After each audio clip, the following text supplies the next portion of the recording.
La place du village de Villeneuve-sur-Sarthe bourdonnait de vie en ce matin ensoleillé du dimanche 1er septembre 1890. La cloche de l'église venait d'annoncer la fin de la messe de 10 heures, et les fidèles sortaient en groupe, discutant avec animation des événements de la semaine, des mariages arrangés, des récoltes de blé et des dernières nouvelles venues de la capitale. C'était jour de marché et les étals s'étendaient sur la place du village, offrant de tout un peu. Des fruits frais de la région, des légumes encore terreux des potagers, des poulets vivants dans des cages en osier, des tissus importés de Paris, des dentelles délicates faites par les sœurs du couvent, des pains chauds exhalant un arôme de cannelle et des confitures de fruits rouges emballées dans des feuilles de papier ciré. L'odeur du café fraîchement moulu se mêlait au parfum des fleurs sauvages que certaines femmes vendaient en petits bouquets liés avec de la ficelle. Les dames de la bonne société locale arboraient leurs plus belles robes du dimanche, des chapeaux ornés de rubans et de plumes et des ombrelles de dentelle pour protéger leur peau pâle du soleil implacable. Les hommes en costumes sombres et chapeaux de feutre discutaient politique et affaires en petits groupes sous les arbres feuillus qui entouraient la place. Les enfants couraient entre les étals, riant et jouant à cache-cache, tandis que leurs mères criaient des avertissements que personne n'entendait. Roland Valois de Beaumont descendit de sa calèche, tiré par 2 chevaux noirs pur sang, remettant les rênes à son cocher d'un signe de tête. Il avait 48 ans, mais sa posture droite et son allure aristocratique le faisaient paraître plus jeune. Grand, avec des épaules larges développées par des années de travail au domaine, il portait un costume de lin clair, parfaitement taillé, un gilet de soie brodé, une chaîne en or traversant sa poitrine et un chapeau de Panama qui protégeait son visage déjà marqué par le soleil. Ses yeux bruns foncés, profonds et pensifs, balayaient la foule avec ce mélange d'autorité naturelle et de mélancolie que seuls ceux qui avaient connu une grande douleur pouvaient reconnaître. Il était le notable de la région, le propriétaire du domaine de la Vallée Verte, la propriété agricole la plus prospère de toute la commune, héritier unique du défunt baron Joachim de Beaumont. Roland commandait plus de 200 hectares de terres fertiles, employait des centaines de colons italiens récemment arrivés d'Europe, et sa parole avait du poids dans les décisions politiques et économiques du canton. Veuf depuis plus de 20 ans, sans enfant, il vivait seul dans le grand château du domaine, accompagné seulement de ses domestiques et de la solitude qui était devenue sa compagne la plus fidèle. Roland revenait de la capitale, où il avait passé 3 semaines à négocier l'achat de machines modernes pour la transformation du blé.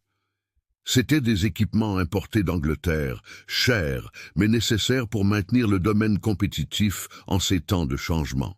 L'évolution des relations de travail à la campagne et la fin des formes de servage ancestrales, quelques années auparavant, en 1888, avait complètement transformé la structure productive des exploitations, et seuls ceux qui s'adapteraient rapidement aux nouvelles réalités survivraient à la crise qui s'annonçait.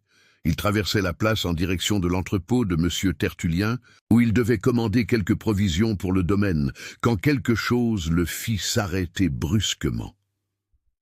Son cœur, qui battait au rythme monotone de la routine, s'emballa dans sa poitrine comme un cheval effrayé. Ses jambes semblèrent se transformer en pierre.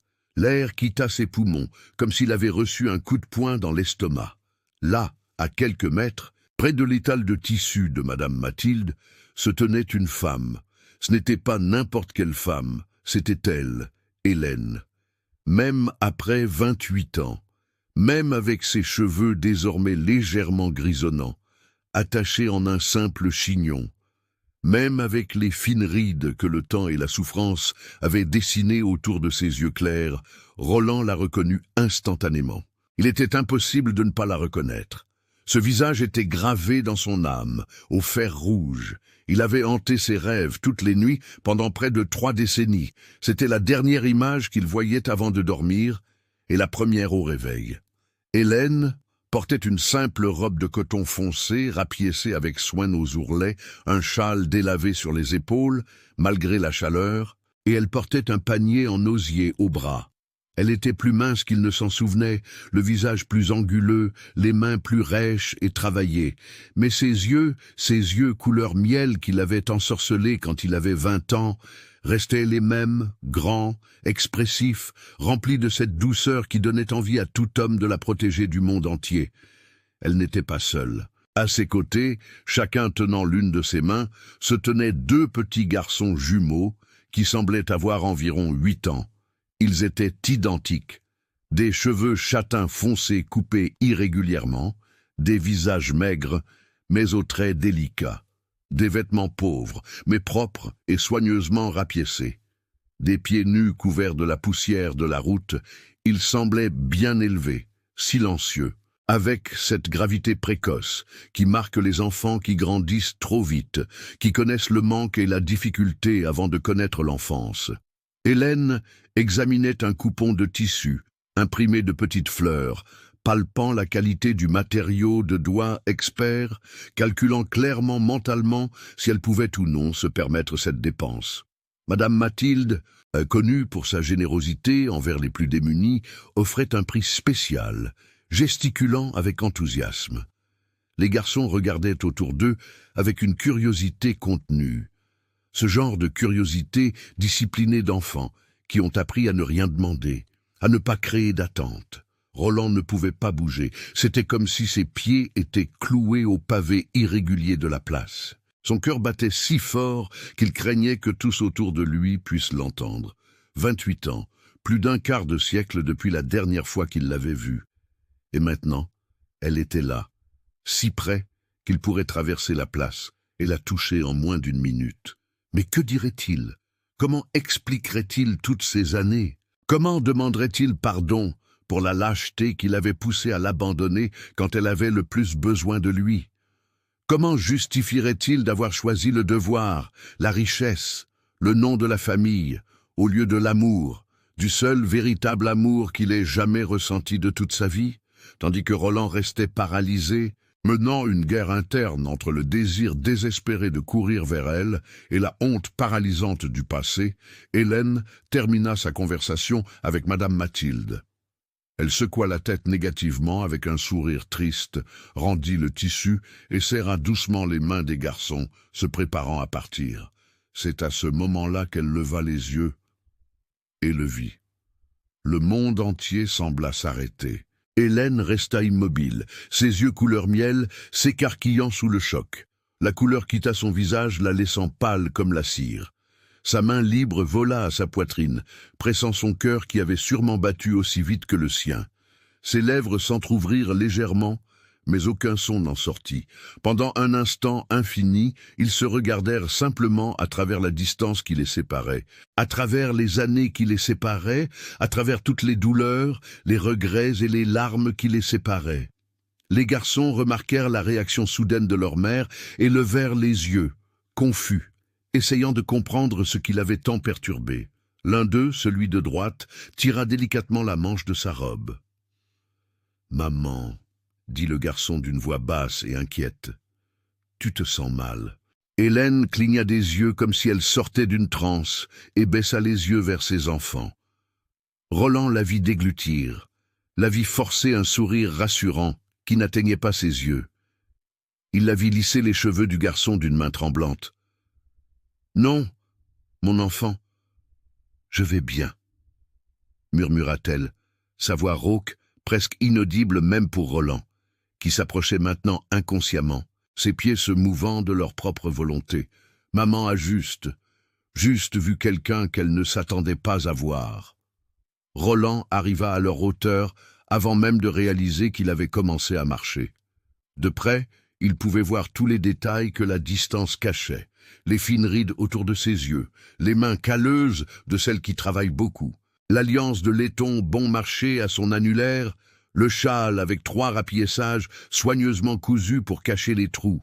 « Hélène » dit-il, et sa voix sortit plus rauque qu'il ne l'avait voulu, chargée de 28 ans de nostalgie non résolue. « Hélène Dubois ». Elle leva le menton avec une dignité qui lui brisa le cœur. Même dans sa pauvreté évidente, même clairement surprise et ébranlée, Elle gardait cette posture gracieuse qui l'avait toujours distinguée, cette élégance naturelle qu'aucune richesse ne peut acheter et qu'aucune pauvreté ne peut enlever.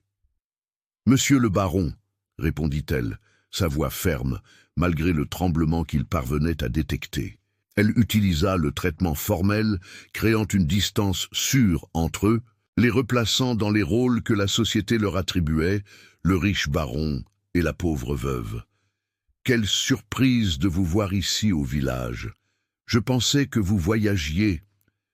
Je viens de rentrer de la capitale, » expliqua Roland, se forçant à garder un ton poli et distant, bien que chaque fibre de son être criât de la serrer dans ses bras.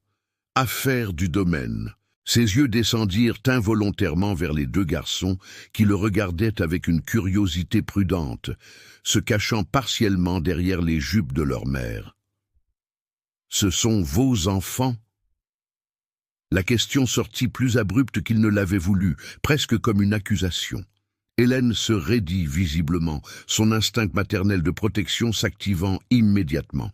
Elle rapprocha les garçons d'elle comme un oiseau protégeant ses oisillons. « Oui !» dit-elle, levant le menton encore plus haut. « Mes enfants, Pierre et Paul. » Elle posa une main sur l'épaule de chaque garçon. « Messieurs, faites la révérence à monsieur le baron Roland.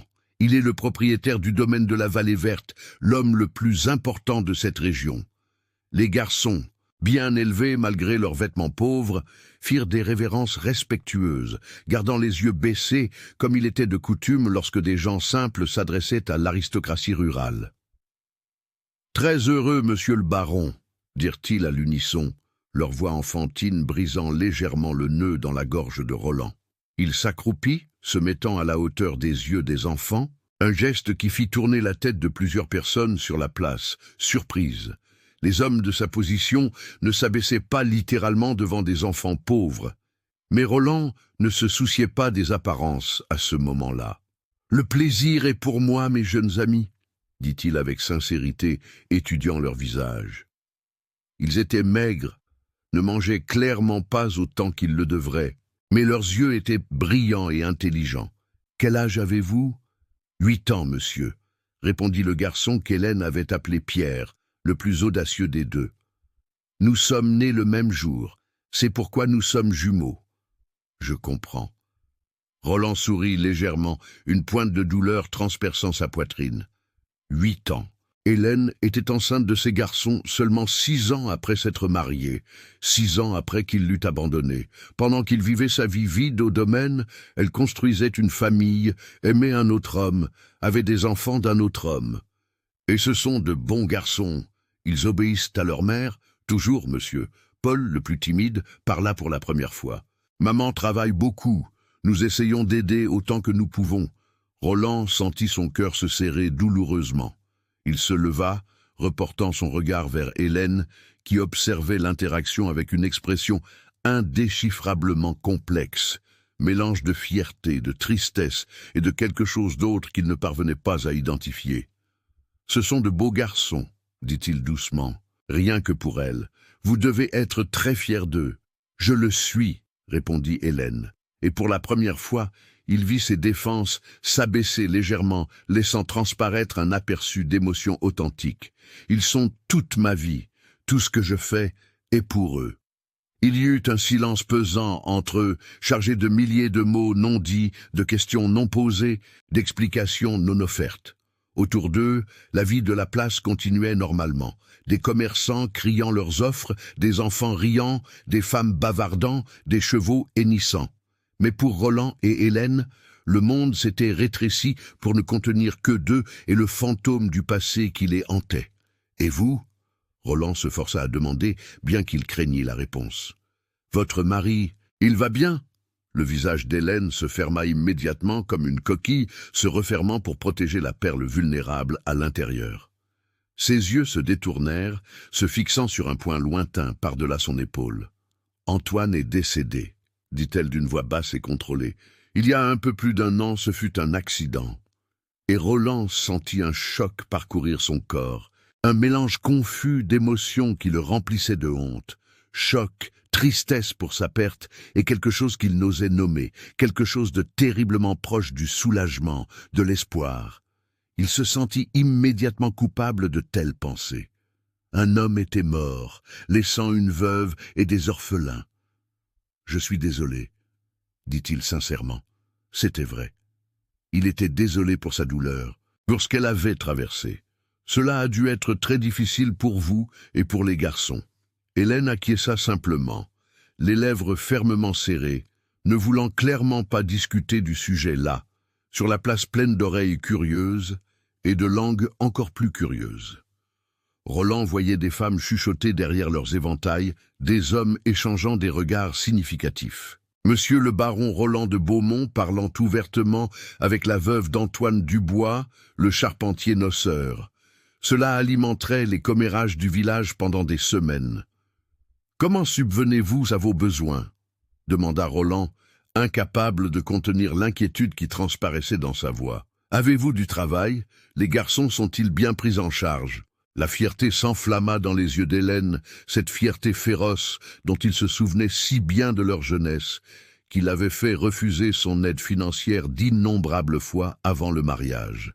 « Nous nous débrouillons, monsieur le baron, » dit-elle d'une voix ferme. « Je suis couturière, je fais des vêtements pour les familles du village, je répare et je rapièce, je brode des trousseaux. Ce n'est pas beaucoup, mais c'est honnête, mes enfants ne meurent pas de faim. » Elle leva le menton de manière provocante, comme si elle le mettait au défi de la contredire, ou pire encore, d'offrir la charité. Mais Roland connaissait Hélène, il connaissait sa fierté, sa dignité inébranlable. Il savait qu'elle préférerait mourir de faim plutôt que d'accepter l'aumône. Il devait être prudent, délicat. « Je suis sûr que votre travail est excellent, » dit-il sincèrement. « Vous avez toujours eu les mains habiles. » Il s'arrêta, réalisant à quel point ces mots pouvaient sembler trop intimes, à quel point ils révélaient trop sur le passé partagé qu'ils feignaient tous deux de ne pas reconnaître. Ma gouvernante, Madame Joseph, se plaint toujours de la qualité du travail des couturières locales.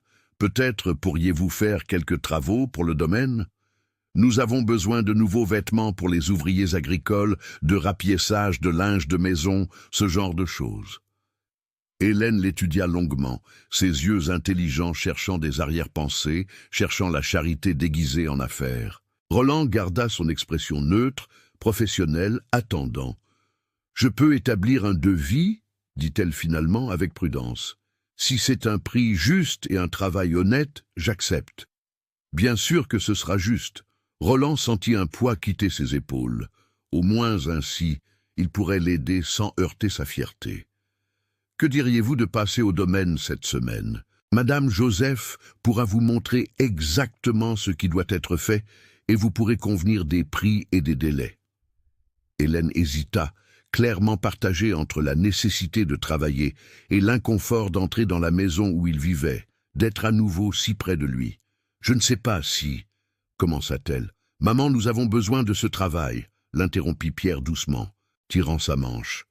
Monsieur Lefebvre a dit qu'il allait augmenter le loyer de la maison à nouveau. L'expression d'Hélène se referma encore plus, si c'était possible, clairement gênée que son fils ait révélé leurs difficultés financières devant Roland. Mais l'inquiétude du garçon était sincère et venait d'une maturité prématurée qui semblait complètement déplacée chez quelqu'un d'aussi jeune. « Il s'est décidé alors ?» dit Roland rapidement avant qu'elle ne puisse refuser. « Demain après-midi, vers 15 heures. » Hélène prit une profonde inspiration et acquiesça, vaincue par la nécessité et la logique de son fils.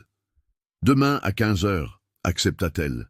« Mais si je ne pense pas pouvoir faire le travail avec la qualité requise, je n'accepterai pas juste pour l'accepter, monsieur le baron. Je n'attendrai pas moins de vous. » Roland sourit légèrement et pendant un bref instant, il revit un éclair de cette Hélène de 20 ans qu'il avait connue, cette jeune fille fière et déterminée qui refusait d'être rabaissée par son humble origine. Ils se regardèrent un moment prolongé, communiquant sans mots, de la manière que seules les personnes qui se sont aimées profondément peuvent le faire. Puis, Hélène acquiesça formellement, rassembla ses enfants et commença à s'éloigner. « Hélène !» l'appela Roland, alors qu'elle avait déjà fait quelques pas. Elle s'arrêta, mais ne se retourna pas. « C'est bon de vous revoir, même après tant de temps. » Il vit ses épaules se raidir, la vit prendre une profonde inspiration. Quand elle se retourna finalement pour le regarder, des larmes brillaient dans ses yeux, mais sa voix était ferme. « À demain, monsieur le baron Roland. » Ce fut tout ce qu'elle dit, avant de se retourner à nouveau et de s'éloigner sur la place, ses enfants courant un peu pour suivre ses pas pressés. Roland resta debout au milieu de la place pendant de longues minutes après qu'elle eut disparu de sa vue, complètement inconscient des gens qui l'observaient avec une curiosité non dissimulée. Son cœur tambourinait dans sa poitrine, son esprit tournait en cercle chaotique, essayant de digérer ce qui venait de se passer. Hélène, après 28 ans, Hélène, veuve, avec 2 enfants, luttant pour survivre, et lui, avec toutes les ressources du monde, l'avait laissé tomber dans cette situation. Non. Une voix cruelle lui chuchota dans l'esprit. Tu l'as mise dans cette situation quand tu l'as abandonnée il y a près de 3 décennies. Cette nuit-là, Roland ne put dormir. Il resta allongé dans son immense lit conjugal vide, regardant le plafond, permettant aux souvenirs, qu'il avait soigneusement enfermés pendant des décennies, de briser enfin leur chaîne et de l'inonder comme une crue dévastatrice. Il avait 20 ans lorsqu'il avait rencontré Hélène. C'était en 1862, et le monde était un endroit complètement différent. Napoléon III régnait encore sur la France du Second Empire. Les rigides hiérarchies sociales étaient sacrées et inquestionnables, comme les commandements divins eux-mêmes. Roland était le fils unique du redouté et respecté baron Joachim de Beaumont, propriétaire de l'une des plus grandes exploitations céréalières de la province de la Sarthe. Depuis l'enfance, il avait été élevé en sachant exactement quelle était sa place dans le monde. Il serait l'héritier de la fortune familiale, épouserait une jeune femme d'une famille tout aussi illustre, aurait des enfants qui perpétueraient le nom de Beaumont et mourrait comme un pilier respecté de la société. Son chemin était tracé dès le berceau, mais il rencontra Hélène. C'était un après-midi d'août, l'air froid et sec caractéristique de l'hiver sartois. Roland était descendu au village, accompagnant son père lors d'une des rares occasions où le vieux baron daignait quitter le domaine. Ils achetaient de nouveaux outils à l'atelier de M. Dubois-Père, un charpentier habile récemment décédé, laissant une veuve et une jeune fille. Hélène était assise sur la véranda de la petite maison attenante à l'atelier, brodant, avec une concentration absolue qui faisait apparaître légèrement sa langue entre ses lèvres. Elle avait 18 ans, mais sa posture et son sérieux la faisaient paraître plus âgée. Elle portait une simple robe de coton bleu délavé. Ses cheveux bruns attachés en une tresse épaisse qui tombait sur son épaule, ses pieds nus balançant dans l'air pendant qu'elle travaillait. Quand elle leva les yeux, sentant peut-être le poids de son regard, ses yeux rencontrèrent ceux de Roland, et le monde s'arrêta simplement. Roland avait grandi entouré de jeunes dames de la bonne société, toutes élégamment vêtues, éduquées en français, talentueuses au piano, parfaites candidates au mariage, mais aucune d'elles n'avait jamais fait son cœur sauter un battement. Aucune n'avait fait transpirer ses mains. Aucune n'avait volé l'air de ses poumons d'un seul regard. Hélène sourit, un sourire timide et doux, et Roland fut perdu. Les mois suivants, il trouva 1000 prétextes pour descendre au village. Il devait vérifier l'avancement des réparations de l'équipement. Il devait acheter des fournitures qui auraient certainement pu être achetées par n'importe quel employé. Il devait superviser je ne sais quoi qui n'avait besoin d'aucune supervision. Et toujours, il passait par la petite maison où Hélène vivait avec sa mère, Madame Benoît, qui travaillait comme blanchisseuse pour les familles aisées de la région. Contrairement aux jeunes femmes de la société qu'il connaissait, qui feignaient le désintérêt et jouaient à des jeux de séduction compliqués, Hélène était directe et authentique. Quand elle souriait, c'est parce qu'elle était heureuse. Quand elle parlait, c'est parce qu'elle avait quelque chose à dire. Quand elle le regardait, elle le faisait avec une honnêteté si crue et pure qu'elle désarmait toutes ses défenses. Ils commencèrent à se rencontrer secrètement, non pas dans un vieux moulin, mais dans une ancienne annexe agricole abandonnée aux confins du domaine de la Vallée Verte. C'était une construction en torchis qui n'était plus utilisée depuis que le grand-père de Roland avait décidé de construire de nouvelles dépendances plus près du château. Elle était partiellement couverte de lianes, cachée par de denses bambouseraies, un endroit où le monde ne pouvait les trouver. Là, loin des regards jugeurs de la société, ils pouvaient être simplement Roland et Hélène, non pas le fils du baron et la fille de la blanchisseuse, juste deux jeunes amoureux. Roland se souvenait de chaque détail de ces rencontres, comme si elles s'étaient passées hier. Il se souvenait de la façon dont la lumière du soleil, filtrée par les fentes du toit, tombait sur les cheveux d'Hélène, les transformant en fils d'or. Il se souvenait du son de son rire, clair comme des cloches d'église. Il se souvenait de son odeur de savon de Marseille et de lavande. Il se souvenait de la texture douce de ses mains quand il les tenait, étudiant chaque cale qu'elle avait gagnée avec un travail acharné. Il parlait de tout, de leurs rêves et de leurs peurs, de l'avenir qu'ils ne pourraient jamais avoir ensemble, mais qu'ils planifiaient quand même, avec l'innocence de ceux qui croient que l'amour conquiert tout. Hélène lui racontait ses broderies, les motifs qu'elle créait dans son esprit avant de les faire vivre sur le tissu. Roland lui parlait des livres qu'il lisait, des nouvelles idées venues d'Europe, des changements qu'il voulait mettre en œuvre au domaine quand il en serait propriétaire. Et ils tombèrent amoureux profondément, désespérément, complètement. Ce fut là, dans cette annexe abandonnée, par un après-midi parfumé de printemps, que Roland sortit de sa poche un cadeau pour Hélène. Ce n'était pas un ruban bleu. C'était quelque chose qui signifiait beaucoup plus pour eux. Un mouchoir en batiste blanche, finement tissé, du genre que seules les dames riches utilisaient. Il l'avait acheté secrètement dans une boutique chère à Paris. Mais ce qui rendait le cadeau vraiment spécial, c'était ce qu'il avait demandé à une brodeuse discrète de faire. Dans le coin du mouchoir, avec des fils de soie de la couleur du ciel, étaient brodées les initiales H et R, entrelacées dans un délicat motif de fleurs et de feuilles. « Je veux que tu aies ceci », dit Roland, sa voix nouée par l'émotion, tandis qu'il plaçait le mouchoir dans les mains d'Hélène. « C'est une promesse. Un jour, je ne sais pas comment, mais un jour, je trouverai un moyen de faire de toi ma femme. Peu importe ce que mon père dira, ce que toute la société pensera.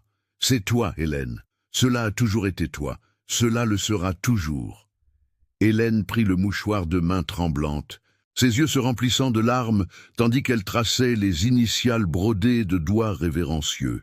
« Roland, tu sais que c'est impossible, » murmura-t-elle, des larmes coulant sur ses joues.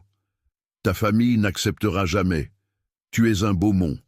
Ton destin est tracé depuis avant ta naissance. »« Alors je changerai mon destin », déclara-t-il avec toute la certitude passionnée d'un jeune homme de 20 ans qui croit encore pouvoir plier le monde à sa volonté.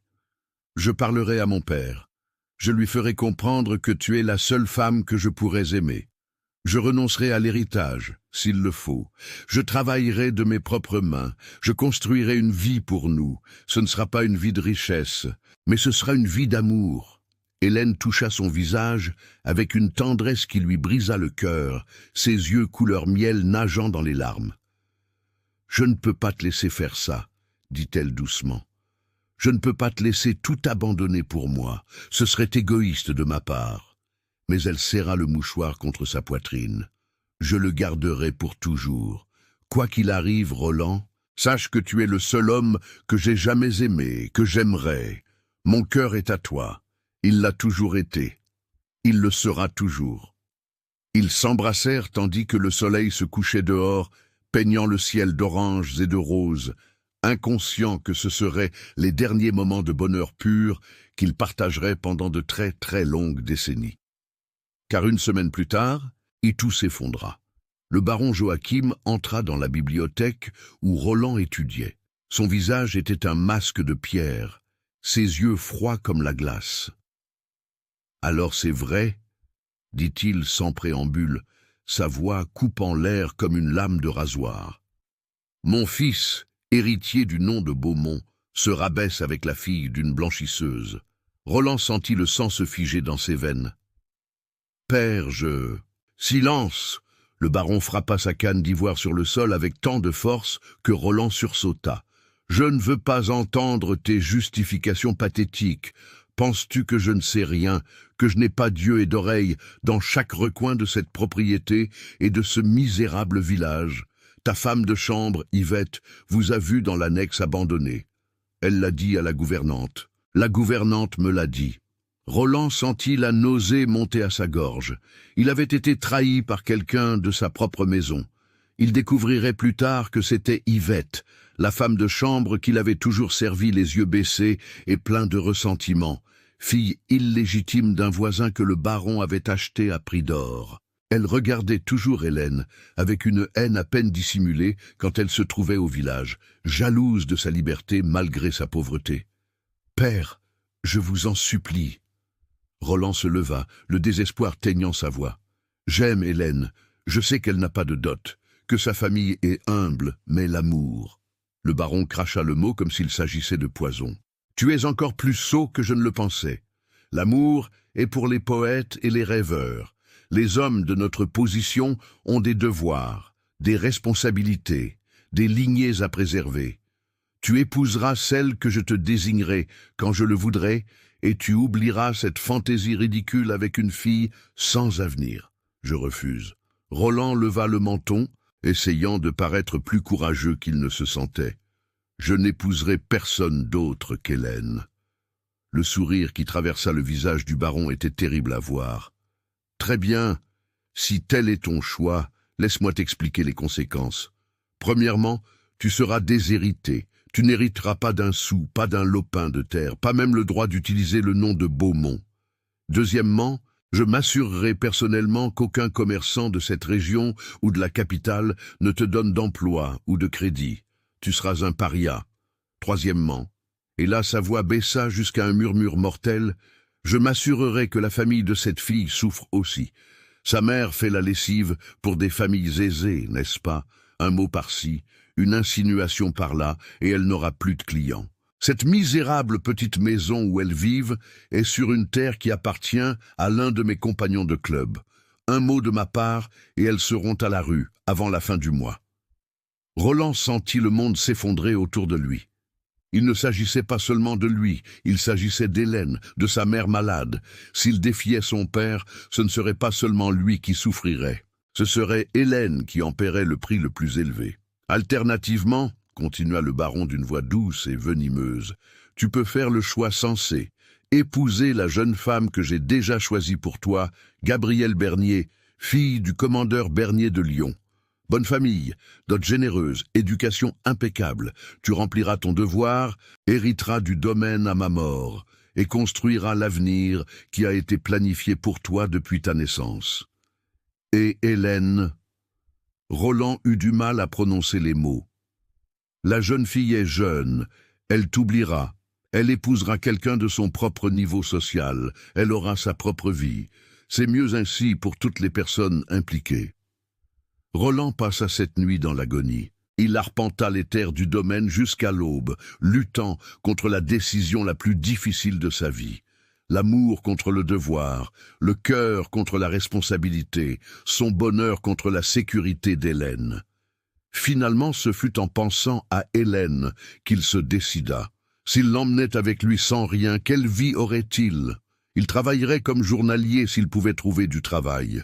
Elle continuerait à coudre jusqu'à ce que ses doigts saignent. Sa mère mourrait sans soins médicaux. Et toujours, il y aurait l'ombre de la question. Cela en valait-il la peine? Ne finirait-elle pas par lui en vouloir de l'avoir arrachée au peu de stabilité qu'elle avait? Le cœur brisé en millions de fragments coupants, Roland prit sa décision. Le lendemain matin, le cœur lourd comme le plomb, et les yeux gonflés d'une nuit sans sommeil, Roland écrivit la lettre la plus difficile de sa vie. Ses mains tremblaient tant qu'il dut la refaire 3 fois avant d'obtenir une version lisible. Chaque mot était un coup de poignard dans sa propre poitrine. Chaque phrase, une trahison de l'amour qu'il jurait éternel. « Ma chère Hélène », commençait la lettre, et il sentait déjà les larmes brûler ses yeux. « Je t'écris le cœur brisé, mais avec la certitude que je fais ce qui est le mieux pour nous deux. Notre amour, aussi vrai et pur soit-il, ne peut vaincre les barrières que le monde a placées entre nous. Je suis lâche, oui, de ne pas avoir le courage de tout défier pour toi, mais je suis encore plus lâche de ne pas supporter l'idée de te voir souffrir à cause de moi, de voir ta mère dans la misère, de t'entraîner dans une vie de privation que tu ne mérites pas. Tu mérites la sécurité, la stabilité, un homme qui puisse te donner tout ce dont tu as besoin sans avoir à choisir entre toi et le monde. Cet homme n'est pas moi. Pardonne-moi de ne pas être assez fort pour lutter pour nous. Pardonne-moi de choisir le chemin le plus facile. Mais sache que mon cœur sera toujours le tien, même si mon corps et mon nom appartiennent à un autre destin. Ne me cherche pas, n'essaie pas de me voir.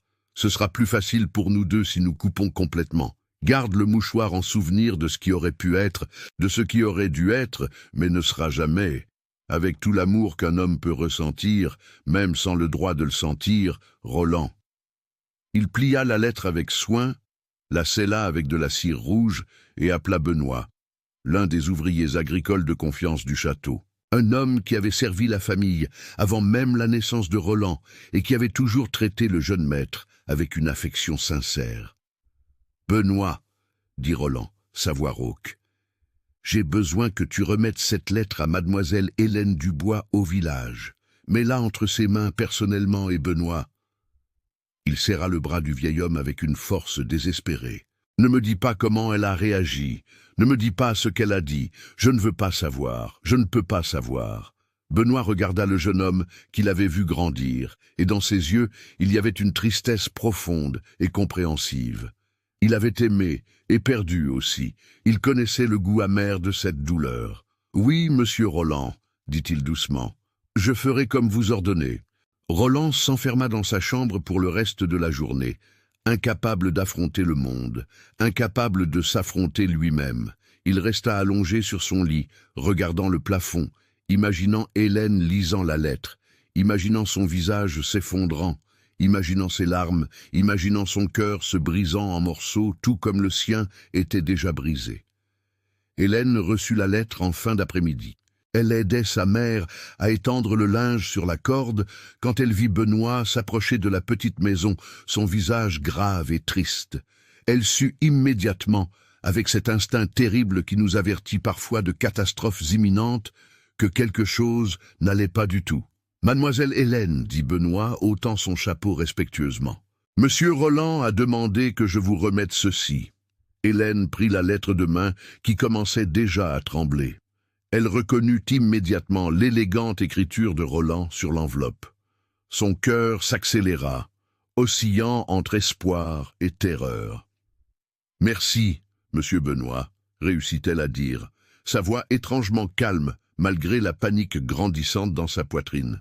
Elle attendit qu'il s'éloigne, puis courut vers la petite chambre qu'elle partageait avec sa mère, ferma la porte et ouvrit la lettre de doigts tremblants. Il lui fallut quelques secondes seulement pour lire les premières lignes. Il lui en fallut encore moins pour que son monde entier s'effondre. « Non » murmura-t-elle, relisant les mots, refusant de croire ce qu'elle voyait. « Non, non, non !» Elle lut la lettre 3 fois, 4 fois, 5 fois, comme si en la relisant, les mots pouvaient magiquement se réarranger en quelque chose de différent, quelque chose qui ne serait pas cet adieu brutal et définitif. « Ne me cherche pas, n'essaie pas de me voir. » Les mots brûlaient comme du fer rouge. Hélène tomba à genoux sur le sol de terre battue, la lettre serrée contre sa poitrine, et pleura. Elle pleura comme elle n'avait jamais pleuré de toute sa vie. Elle pleura jusqu'à ne plus avoir de larmes, jusqu'à ce que sa gorge soit à vif, jusqu'à ce que tout son corps lui fasse mal sous la force des sanglots. Madame Benoît, sa mère, la trouva ainsi des heures plus tard, recroquevillée dans un coin de la chambre, les yeux rouges et gonflés, le visage maculé de larmes, et toujours cramponnée à la lettre comme si c'était la seule chose fiable. « Ma fille !» murmura la mère, s'agenouillant à ses côtés avec difficulté, ses propres articulations douloureuses par le travail acharné et l'âge. « Que s'est-il passé ?» Hélène ne put répondre. Elle tendit juste la lettre à sa mère, de main tremblante. Madame Benoît la lut en silence, son expression se durcissant à chaque ligne. Quand elle eut fini, elle plia la lettre avec soin et la rendit à Hélène. « Il a fait son choix, » dit madame Benoît, sa voix dure, mais non sans compassion. « Et peut-être est-ce mieux ainsi, ma fille. Cet amour n'aurait jamais eu d'avenir. La différence entre vous est trop grande. Il est un Beaumont. Tu es la fille d'un charpentier et d'une blanchisseuse. Le monde ne pardonne pas ce genre d'audace. Mais il a dit qu'il m'aimait, sanglota Hélène, sa voix brisée. Il a dit qu'il trouverait un moyen. Les hommes disent beaucoup de choses quand ils sont amoureux. » Madame Benoît soupira, passant sa main calleuse dans les cheveux de sa fille. Mais quand vient le moment de choisir entre le cœur et le devoir, la plupart choisissent le devoir. Ne le blâme pas trop, Hélène. Il est jeune, il a des pressions que tu n'imagines même pas. Et peut-être, elle hésita, peut-être a-t-il raison. Peut-être est-ce mieux pour toi aussi. Un tel mariage n'apporterait que de la souffrance pour vous deux. Mais Hélène ne pouvait voir ni logique ni raison à ce moment-là. Elle ne pouvait que ressentir la douleur déchirante de la trahison, de l'abandon, de la perte de tout ce qu'elle avait rêvé et espéré.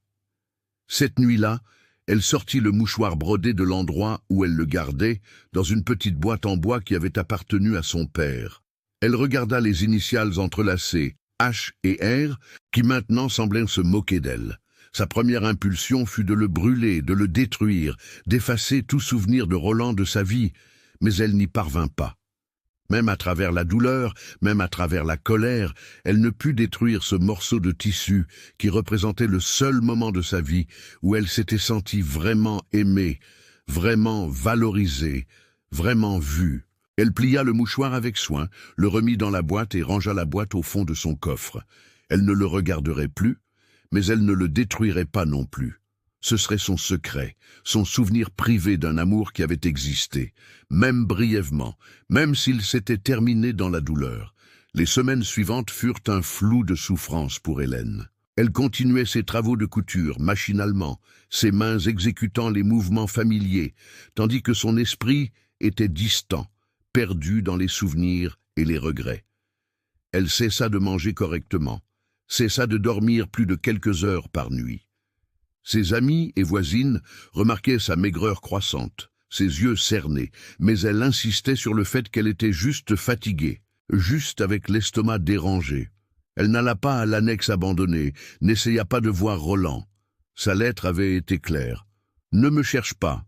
Et aussi douloureux que cela fut, elle respecta ses désirs. Peut-être parce qu'au fond, elle craignait que s'il la voyait, s'il la suppliait, il puisse changer d'avis et alors elle serait responsable de détruire son avenir, son héritage, sa vie. Roland ne descendit plus au village non plus. Il resta enfermé au domaine comme un prisonnier volontaire, se noyant dans le travail et les responsabilités, essayant désespérément de ne pas penser à Hélène, de ne pas imaginer sa souffrance, de ne pas se haïr lui-même pour la lâcheté qu'il était. Ce fut pendant cette période qu'Antoine Dubois commença à apparaître plus fréquemment dans la vie d'Hélène. Antoine était un charpentier de 30 ans, travailleur et habile, qui s'était installé à Villeneuve-sur-Sarthe quelques mois plus tôt, venant d'Orléans à la recherche de meilleures opportunités. C'était un homme simple, d'apparence ordinaire, sans rien de spécial, mais avec des mains fermes et une réputation croissante de faire du travail de qualité. Il n'était pas beau comme Roland, ni n'avait son élégance naturelle, ni son éducation raffinée, mais il était gentil, travailleur, et manifestait un intérêt sincère pour Hélène. Il commença à apparaître à la petite maison avec des excuses variées. Il avait du bois en surplus d'un travail et pensait qu'elle pourrait l'utiliser pour des réparations. Il vit que la porte était gondolée et pouvait la réparer sans faire payer. Il apporta des fruits du verger où il logeait, car il y en avait trop pour une seule personne. Madame Benoît voyait clairement ses intentions et approuvait. Antoine était du même niveau social qu'elle. Il n'y avait pas de barrières impossibles, pas de famille puissante pour s'y opposer, pas de scandale social. C'était un mariage possible, pratique, sensé. « C'est un brave homme », répétait madame Benoît à Hélène. « Travailleur, respectueux, il ne te ferait pas mourir de faim. Vos enfants grandiraient avec un toit sur la tête et de la nourriture sur la table. C'est plus que ce que beaucoup de femmes ont. » Hélène écoutait en silence, sans répondre, son cœur saignant encore de la perte de Roland. Antoine ne lui faisait rien ressentir. Il n'y avait pas de papillon dans le ventre quand elle le voyait. Il n'y avait pas d'accélération du pouls, pas ce sentiment envahissant d'être complète, d'être chez elle, qu'elle ressentait avec Roland. Mais peut-être, pensait-elle, pendant les longues nuits sans sommeil, que c'était mieux. Peut-être que des sentiments trop intenses étaient dangereux. Peut-être que l'amour véritable était une illusion cruelle qui ne causait que de la souffrance. Peut-être valait-il mieux épouser quelqu'un pour qui elle ne ressentait que respect et gratitude, sans la vulnérabilité terrifiante qui accompagnait l'amour véritable. 3 mois après avoir reçu la lettre de Roland, quand Antoine demanda formellement sa main en mariage, devant sa mère et le père Anselme, qui avaient été appelés pour témoigner, Hélène dit « oui ». Non pas parce qu'elle l'aimait, non pas parce qu'elle voulait passer le reste de sa vie avec lui, mais parce qu'elle était fatiguée d'avoir mal, fatiguée d'attendre quelque chose qui ne viendrait jamais, fatiguée d'être la jeune fille pauvre, qui osait rêver au-delà de sa condition. Et peut-être, juste peut-être, une petite et mesquine partie d'elle voulait que Roland sache qu'elle avait tourné la page, qu'elle aussi avait fait son choix, qu'elle ne pleurerait pas pour lui éternellement. La nouvelle des fiançailles d'Hélène parvint aux oreilles de Roland, via le réseau de commérage qui reliait le domaine au village. Ce fut Madame Joseph, la gouvernante portugaise revêche, qui dirigeait le château d'une main de fer, qui le lui annonça pendant le dîner, sa voix neutre comme si elle rapportait le prix du sucre au marché. « J'ai entendu dire que la jeune Hélène Dubois, la fille de la blanchisseuse, va épouser le charpentier Antoine. Le mariage aura lieu le mois prochain, à ce qu'il paraît. » Roland eut l'impression d'avoir reçu un coup de fusil en pleine poitrine. Le couteau qu'il tenait lui tomba des mains, cliquetant contre l'assiette de porcelaine. Il ne put parler, ne put respirer, ne put rien faire d'autre que rester assis, là, sentant son monde s'effondrer pour la 2e fois en 3 mois. Elle tournait la page, elle se mariait, elle choisissait une vie avec un autre homme, et il n'avait pas le droit de se sentir trahi, car c'était lui qui l'avait renvoyé. C'était lui qui lui avait dit de ne pas le chercher. C'était lui qui avait choisi le devoir plutôt que l'amour. Cette nuit-là, Roland se saoula pour la première fois de sa vie. Il s'enferma dans la bibliothèque avec une bouteille de cognac français que son père gardait pour les occasions spéciales, et il but jusqu'à ce que le monde devienne flou, jusqu'à ce que la douleur soit engourdie, jusqu'à ce qu'il puisse dormir sans rêver. C'est à cette époque que le baron Joachim décida de resserrer l'étau. Voyant son fils sombrer dans la mélancolie, craignant que la passion juvénile n'ait pas été complètement éradiquée, il manœuvra ses pièces dans le grand jeu social avec l'habileté d'un maître échiquier. Une semaine après les fiançailles d'Hélène, le baron annonça pendant le petit déjeuner qu'il avait de bonnes nouvelles. « J'ai finalisé les arrangements de ton mariage », dit-il, étalant de la confiture sur une tranche de pain, comme s'il discutait du temps. « Tu épouseras Gabriel Bernier dans 2 mois. J'ai déjà fait la demande formelle au commandeur Bernier et il a accepté. La jeune femme est jolie, bien éduquée et apportera une dot considérable. Tu as de la chance, Roland. Elle aurait pu épouser n'importe qui, mais le commandeur apprécie notre famille et voit des avantages à l'alliance. » Roland regarda son père à travers la longue table et quelque chose en lui mourut définitivement. À ce moment-là, il n'y avait plus de lutte, plus de résistance. Hélène se mariait. Ils se marieraient aussi. Tous deux rempliraient les rôles que la société leur avait assignés. « Oui, père, » dit-il d'une voix vide. « Creuse, comme vous le désirez. » Le baron l'étudia un long moment, cherchant des signes de rébellion, mais ne trouvant que de la résignation. « Bien, » dit-il finalement, satisfait. « Tu mûris, mon fils.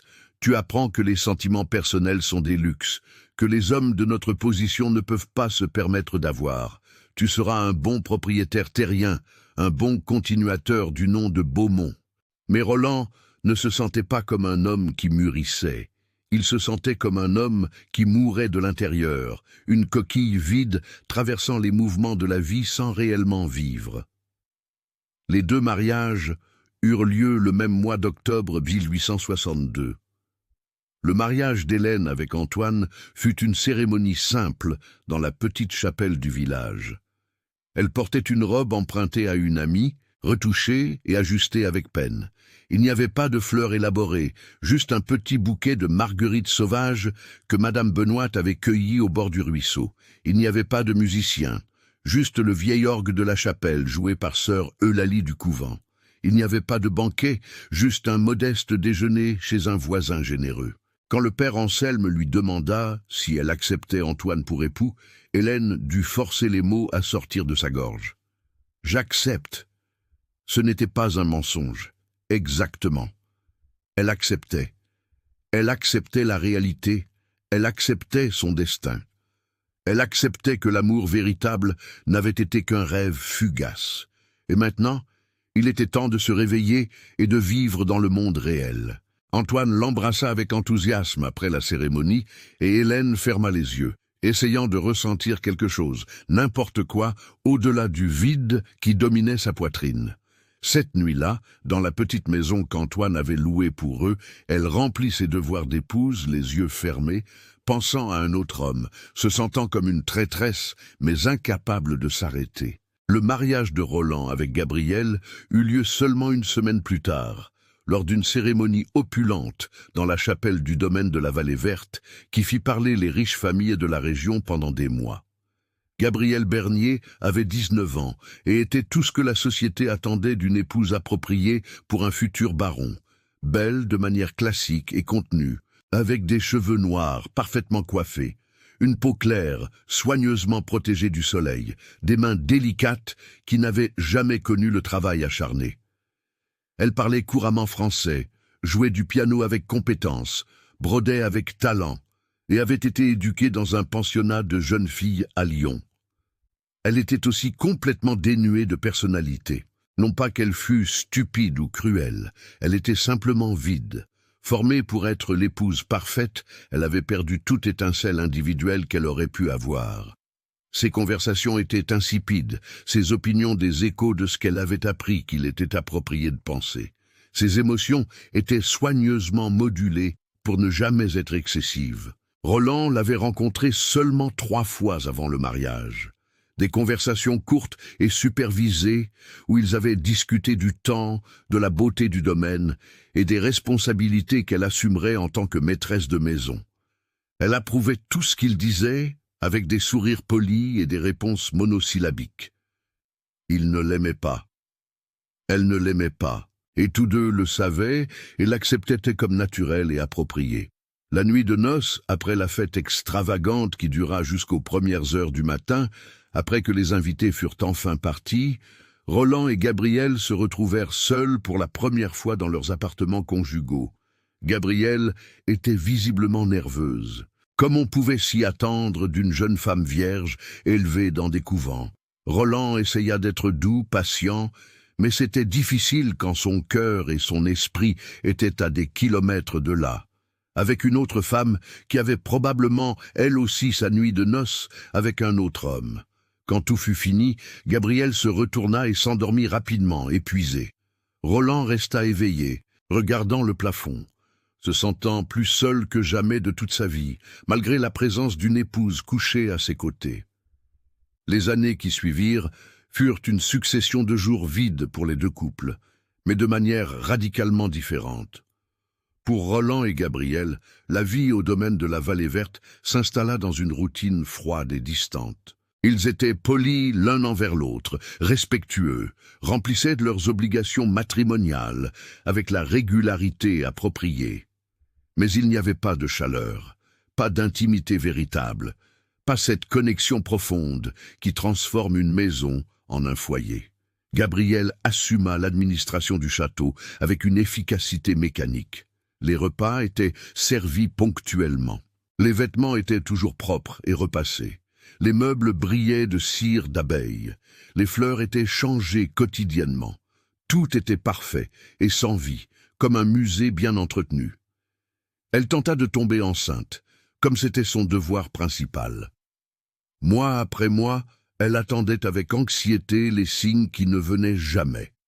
Ils consultèrent des médecins de la capitale, burent des tisanes recommandées par des guérisseuses, firent des neuvaines. Rien ne fonctionnait. Après 3 ans, un médecin français très cher diagnostiqua finalement le problème.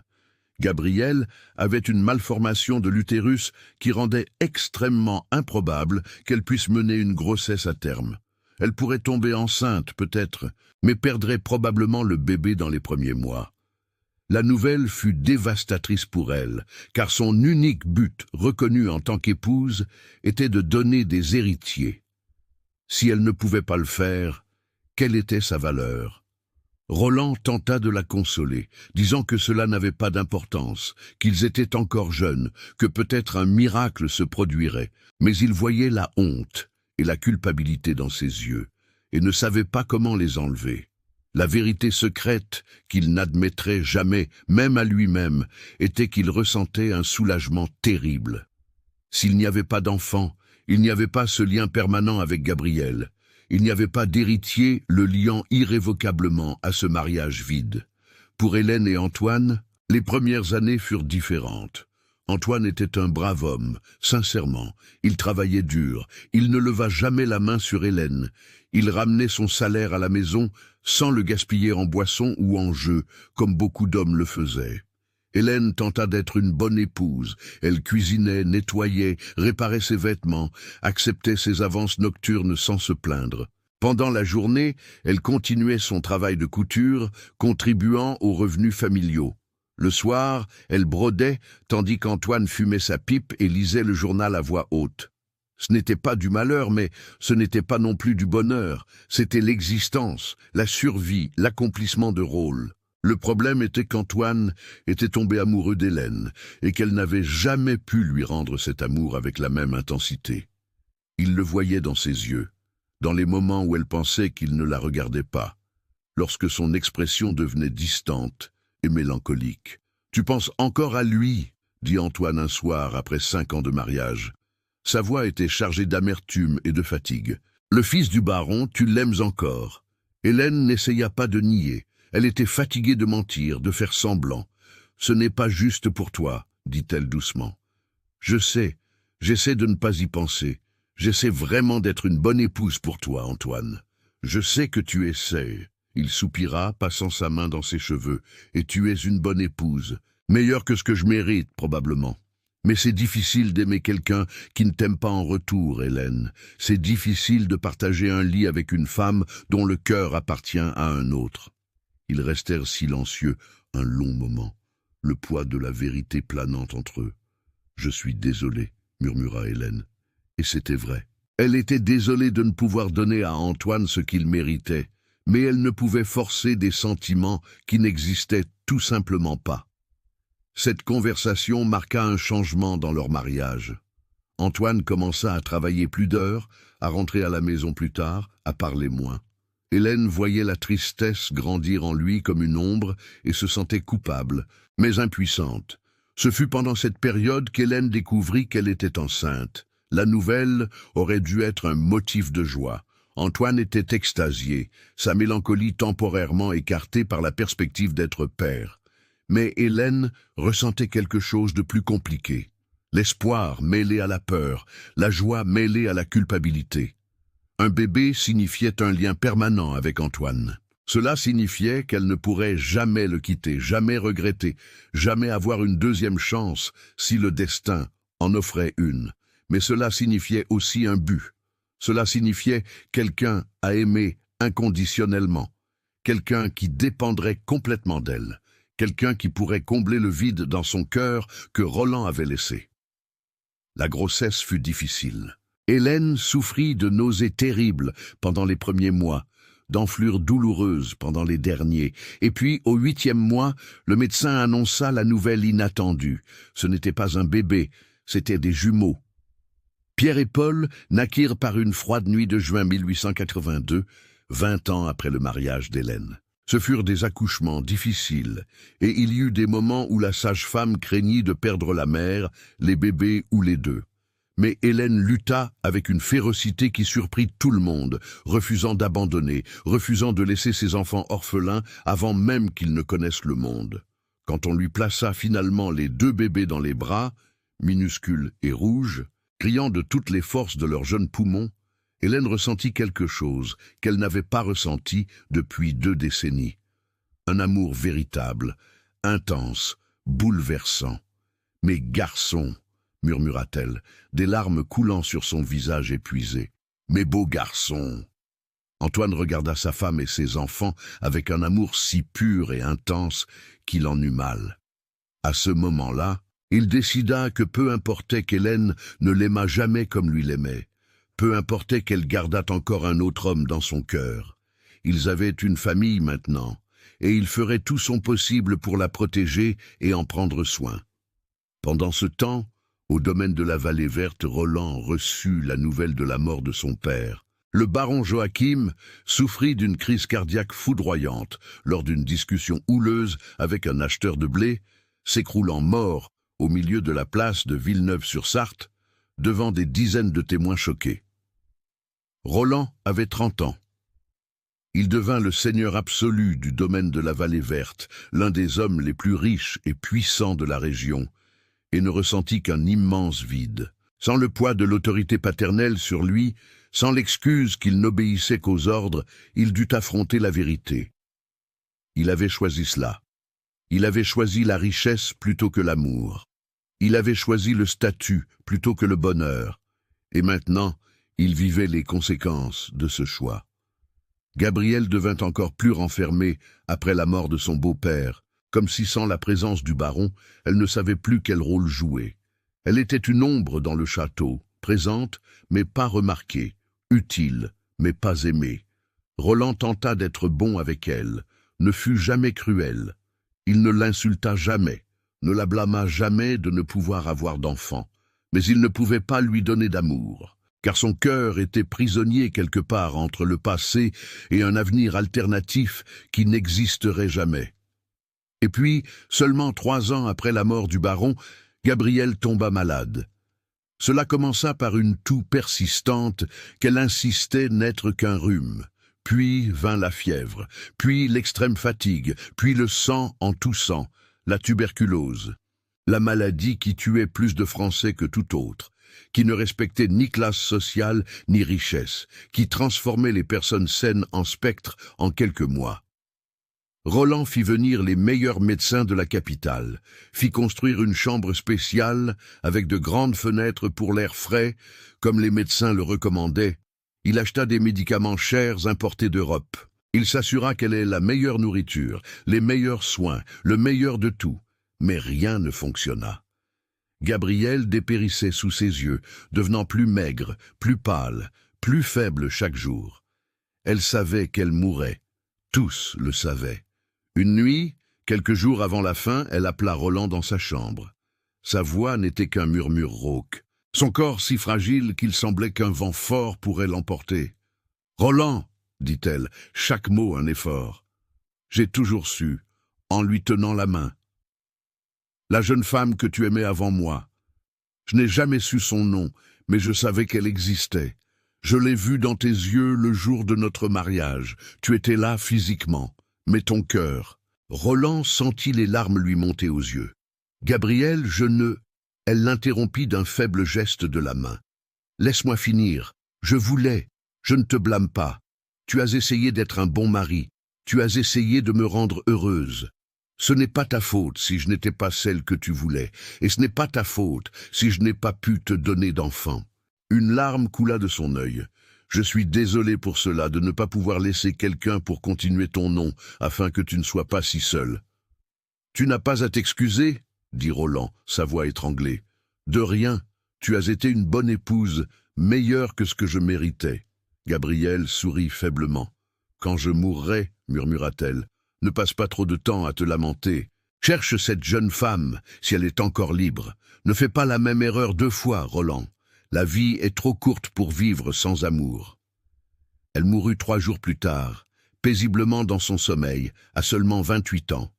Roland pleura à ses funérailles, mais non pas avec la douleur déchirante de perdre un grand amour. Il pleura la tristesse d'une vie gaspillée, la culpabilité de n'avoir jamais pu l'aimer comme elle le méritait, le soulagement honteux d'être enfin libre. Les années passèrent comme des feuilles au vent.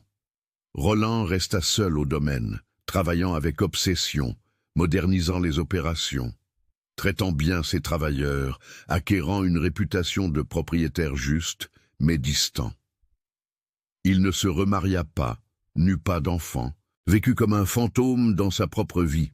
Hélène élevait ses jumeaux avec un amour féroce et une détermination implacable. Antoine continuait à travailler, mais quelque chose s'était brisé en lui. Il n'avait jamais surmonté la certitude que sa femme ne l'aimait pas vraiment. Il commença à boire, juste une eau-de-vie par-ci par-là au début, mais augmentant progressivement jusqu'à devenir une habitude quotidienne. Le travail commença à être irrégulier. La boisson rendait ses mains instables, son jugement mauvais. Il perdait des clients, des commandes, des opportunités. Hélène travaillait plus d'heures, acceptait plus de travaux de couture, essayait de compenser ce qu'il ne ramenait pas à la maison. Les jumeaux grandissaient en voyant tout cela, mûrissant trop vite, apprenant trop tôt que la vie était dure et que le bonheur était rare. Et puis, par une nuit de pluie torrentielle de 1889, Antoine ne rentra pas à la maison quand il aurait dû. Hélène attendit, inquiète, tandis que la tempête faisait rage dehors. Les garçons, maintenant âgés de 7 ans, dormaient agités. La nouvelle arriva à l'aube, apportée par le voisin qui avait trouvé le corps. Antoine revenait d'un bistrot du village, complètement ivre. Il avait tenté de traverser le ruisseau en crue. Sa charrette avait basculé, il était tombé à l'eau, et, trop ivre pour nager correctement, il s'était noyé. Hélène reçut la nouvelle avec un mélange complexe d'émotions, une tristesse sincère pour la perte d'un homme qui, malgré tout, avait essayé de prendre soin d'elle. Un soulagement de ne plus avoir à assister à sa lente destruction. La culpabilité de ressentir ce soulagement. Et une peur paralysante de savoir comment elle survivrait maintenant, seule avec 2 jeunes enfants à nourrir. Les funérailles furent simples, peu de personnes y assistèrent. Antoine n'avait presque rien laissé, quelques vieux meubles, quelques outils usés et beaucoup de dettes qu'Hélène découvrit seulement après sa mort. Elle dut vendre tout ce qui n'était pas absolument essentiel pour payer les créanciers. Elle déménagea dans une maison encore plus petite, moins chère. Elle travailla jusqu'à ce que ses mains deviennent rêches et douloureuses. Les garçons aidaient comme ils pouvaient, trop petits, mais essayant tout de même, et cela lui brisait le cœur. Pendant l'année suivante, Hélène découvrit des forces qu'elle ne savait pas posséder. Les jumeaux l'aidaient. Pierre faisait de petits travaux dans le village. Paul avait un talent pour les chiffres et aidait avec les comptes. Madame Mathilde aidait discrètement, vendant des tissus bon marché. D'autres femmes aidaient aussi quand elles le pouvaient, mais il y avait aussi de la cruauté. Les dames riches regardaient Hélène avec mépris. Il y avait des murmures méchants. Hélène apprit à garder la tête haute. Elle enseigna à ses enfants que la pauvreté n'était pas une honte, mais le manque de caractère. Oui. Pendant ce temps, Roland vivait isolé au domaine de la Vallée Verte. Après la mort de Gabriel, il se plongea dans le travail, agrandit les plantations, mit en œuvre des techniques modernes. Lorsque les grandes réformes du travail agricole furent signées en 1888, Roland libéra ses ouvriers agricoles, attachés à la terre avant l'obligation légale, les aidant en tant que travailleurs libres. « C'est la bonne chose à faire », disait-il à ses critiques. « Les hommes libres travaillent mieux. » Il embaucha des colons italiens de Santos, construisit des maisons décentes, assura la nourriture, créa une école. Sa réputation grandit comme celle d'un baron progressiste et juste, mais rien ne comblait le vide.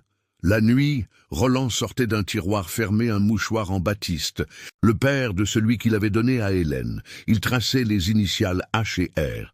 Il se demandait où elle était, si elle était heureuse. Il ne chercha jamais à savoir. Il craignait de découvrir qu'elle était heureuse et que cela le détruise. Il craignait encore plus de découvrir qu'elle n'était pas heureuse et de ne rien pouvoir faire. Il rangeait le mouchoir, fermait le tiroir et retournait au travail. Les années passèrent. Roland vieillit seul, vide d'amour. Hélène luttait quotidiennement, mais entourée de l'amour de ses enfants. Ils vivaient proches, mais dans des mondes différents. Mais le destin n'avait pas terminé leur histoire. Parfois, la vie offre une seconde chance, et cette seconde chance était en train d'arriver. Hélène eut du mal à dormir cette nuit-là après la rencontre sur la place. Elle resta allongée sur la paillasse étroite qu'elle partageait avec les jumeaux, écoutant la respiration tranquille de ses fils, son esprit tournant en cercles infinis. Roland, après 28 ans, elle avait vu Roland parler avec lui, regarder dans les mêmes yeux bruns foncés qui l'avaient ensorcelé quand elle avait 18 ans. Et le pire, ou peut-être le meilleur, c'est que son cœur avait réagi exactement comme avant, s'emballant, trébuchant, la faisant ressentir ce dangereux mélange d'espoir et de terreur que seul l'amour véritable peut provoquer. Elle avait tant essayé de l'oublier au fil des décennies. Elle s'était mariée avec un autre homme, avait eu des enfants, construit une vie. Mais un seul regard, et toutes les barrières soigneusement érigées s'étaient effondrées comme des châteaux de sable devant la marée. Et maintenant, elle irait à son domaine, le domaine de la vallée verte. L'endroit où il vivait, respirait, existait. La pensée la remplissait d'un mélange confus d'anxiété et d'anticipation. « Maman !» La voix endormie de Paul l'attira de ses pensées. « Pourquoi ne dors-tu pas ?» Hélène se tourna pour regarder son fils, sa petite silhouette éclairée par la faible lumière de la lune qui entrait par la fenêtre sans rideau. « Je pense juste, mon chéri, » murmura-t-elle. « Retourne dormir. » C'est à cause de l'homme de la place ? Paul était d'une perception effrayante pour ses 8 ans. Le baron Roland ? Hélène hésita, puis opta pour l'honnêteté. Ses enfants le méritaient. « Oui, » admit-elle doucement. Je l'ai connu il y a très longtemps, avant d'épouser votre père. Nous étions amis. Il vous aimait bien, déclara Paul, avec la certitude simple des enfants qui voient ce que les adultes essaient de cacher. Je l'ai vu dans ses yeux, comme Monsieur Benoît regarde Madame Rose la boulangère. Malgré tout, Hélène sourit. Monsieur Benoît et Madame Rose étaient le couple le plus évidemment amoureux du village, et tout le monde le savait. « C'était il y a très longtemps, » dit-elle. « Maintenant, il n'est qu'un client potentiel. Nous allons à son domaine demain pour voir s'il y a du travail de couture. Nous allons visiter un domaine. » Pierre se réveilla immédiatement, toujours le plus aventureux. « Un vrai domaine, avec des chevaux et tout. »« Chut !» avertit Hélène, mais elle souriait. « Oui, avec des chevaux et tout. Mais vous devez vous comporter parfaitement. Pas de courses effrénées, pas de toucher à ce que vous ne devez pas. C'est la maison d'un homme très important. »« Nous serons parfaits, » promit Pierre solennellement, comme 2 petits anges. Des anges. Paul se moqua doucement de son frère. « Tu ne sais même pas te tenir tranquille à la messe. »« Silence, les garçons !» interrompit Hélène, avant que la discussion n'escalade. « Dormez maintenant. Demain sera une longue journée. » Elle les entendit se rendormir, leur chuchotement cédant finalement à la respiration régulière du sommeil. Mais Hélène resta éveillée pendant des heures encore, regardant le plafond de paille, se demandant si elle commettait une terrible erreur en acceptant l'invitation de Roland. Au domaine de la vallée verte, Roland ne dormait pas non plus. Il était dans sa bibliothèque, un verre de cognac oublié à ses côtés, fixant les flammes dans la cheminée sans vraiment les voir. Hélène venait demain à son domaine, à sa maison. L'idée le remplissait d'une agitation qu'il n'avait pas ressentie depuis des décennies. Une partie de lui voulait tout annuler, inventer une excuse, maintenir la distance de sécurité qui avait protégé son cœur si longtemps. Mais une autre partie, la partie qui avait gardé ce mouchoir brodé pendant 28 ans, la partie qui n'avait jamais cessé de l'aimer, cette partie voulait désespérément la revoir, être près d'elle, ne serait-ce que sous le prétexte des affaires. « Monsieur Roland, encore éveillé ?» La voix de tante Zéphirine le fit se retourner. Elle était la seule personne du domaine à l'appeler encore ainsi, un vestige de son enfance, et elle avait été sa nourrice. Elle avait maintenant plus de 70 ans, les cheveux complètement blancs, mais les yeux toujours vifs et perçants. « Je n'arrive pas à dormir, tante Zéphirine, » admit-il. Il n'avait jamais pu lui mentir. La vieille femme entra dans la bibliothèque, ses articulations craquant légèrement, et s'assit dans le fauteuil à côté de lui, sans demander la permission. C'étaient les privilèges de l'âge et de l'amour. « C'est à cause de cette jeune femme, n'est-ce pas ?» dit-elle directement. « Celle que vous avez rencontrée sur la place. » Roland ne fut pas surpris. Tante Zéphirine avait toujours tout su. Elle avait probablement été l'une des rares personnes à être au courant de ces rendez-vous secrets avec Hélène des décennies auparavant. « Comment le savez-vous ? Monsieur Benoît me l'a dit, il a dit qu'il ne vous avait jamais vu aussi agité. » Elle l'étudia de ses yeux sages. « C'est elle, la jeune femme du passé, celle que vous aimiez avant d'épouser Madame Gabrielle. » Roland acquiesça lentement, incapable de nier. « Elle vient demain, dit-il, avec les enfants pour parler de travaux de couture. » Tante Zéphirine fit un son qui aurait pu être un rire ou un soupir. « Travail de couture, bien sûr. » Elle secoua la tête. « Monsieur Roland, ce vieux cœur en a vu des choses. Je vous ai vu naître, je vous ai vu grandir, je vous ai vu souffrir et je vous vois maintenant. Vous aimez toujours cette femme, n'est-ce pas ?» « Tante Zéphirine, ce n'est pas la peine de me le nier, » l'interrompit-elle doucement. « La question est, que comptez-vous faire à ce sujet ? Je ne sais pas si je peux faire quoi que ce soit. » Roland passa la main dans ses cheveux, frustré.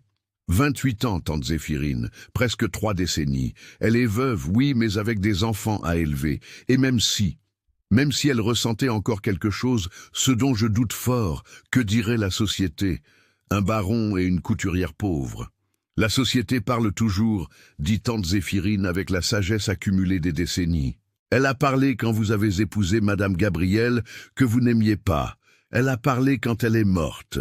Elle parlera quoi qu'il arrive. La question est, allez-vous laisser les commérages de la société vous voler votre bonheur une seconde fois ? Roland n'avait pas de réponse. Tante Zéphirine se leva avec effort, s'approcha de lui et posa une main calleuse sur son épaule. « Vous n'êtes plus ce jeune homme de 20 ans qui pouvait être commandé par son père, » dit-elle doucement. « Vous êtes un homme libre, maître de votre propre vie. Si cette femme est votre destin, ne laissez pas la peur ou l'orgueil vous voler votre deuxième chance. Le bon Dieu n'en donne pas beaucoup. » Elle quitta la bibliothèque aussi silencieusement qu'elle était entrée, laissant Roland seul avec ses pensées tumultueuses et la flamme dansante de la cheminée. Le lendemain matin se leva clair et frais. Hélène réveilla les garçons tôt, les fit prendre un bain dans le bassin d'eau froide, les habilla de leurs meilleurs vêtements, qui n'étaient pas grand-chose, mais étaient propres et soigneusement rapiécés. Elle-même revêtit sa seule bonne robe en coton gris, qui avait été un cadeau d'une cliente satisfaite, et attacha ses cheveux en un chignon strict. Elle se regarda dans le petit miroir brisé qu'il possédait et vit une femme de 46 ans, trop maigre, avec des rides d'inquiétude autour des yeux, des mains rêches de tant de travail.